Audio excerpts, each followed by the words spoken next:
किसी ने बड़े कमाल की बात कही है कि चलता रहूँगा पथ पर, चलने में माहिर बन जाऊँगा।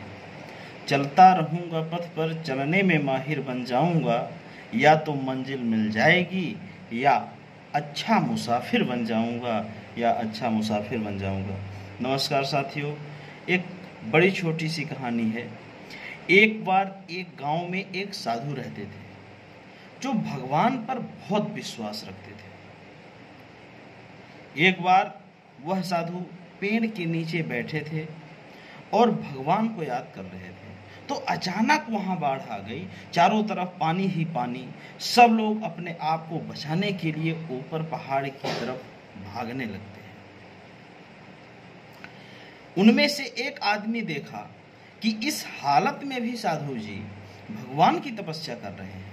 वह सोचा कि ये अपने आप को बचाने के लिए कहीं जा क्यों नहीं रहे हैं। तो उसे साधु से बोला कि अरे आप कहीं जा क्यों नहीं रहे हो, आप भी मेरे साथ ऊपर पहाड़ की तरफ चलो, नहीं तो डूब जाओगे।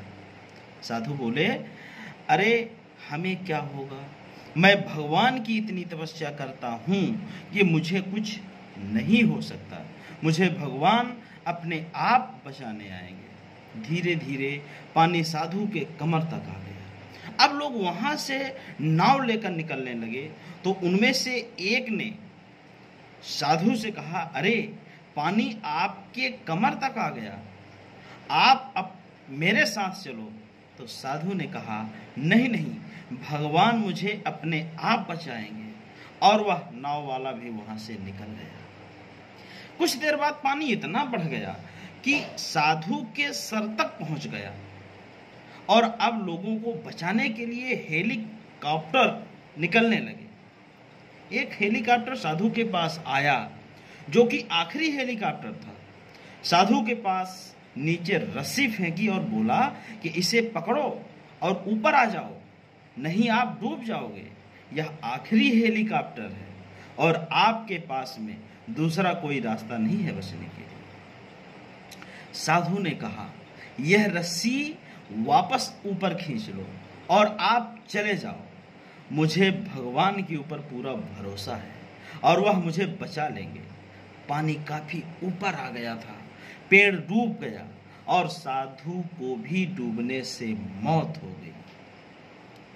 मरने के बाद साधु भगवान के पास गए और बोले, हे भगवान, मैंने पूरी जिंदगी आपकी तपस्या की, मेरे सारा जीवन आपकी आराधना करने में लगा दिया, फिर भी इतने भरोसे के साथ इंतजार किया कि आप मुझे बचाने आओगे, लेकिन यहाँ मेरी डूबकर मौत हो गई और आप आए नहीं, ऐसा क्यों?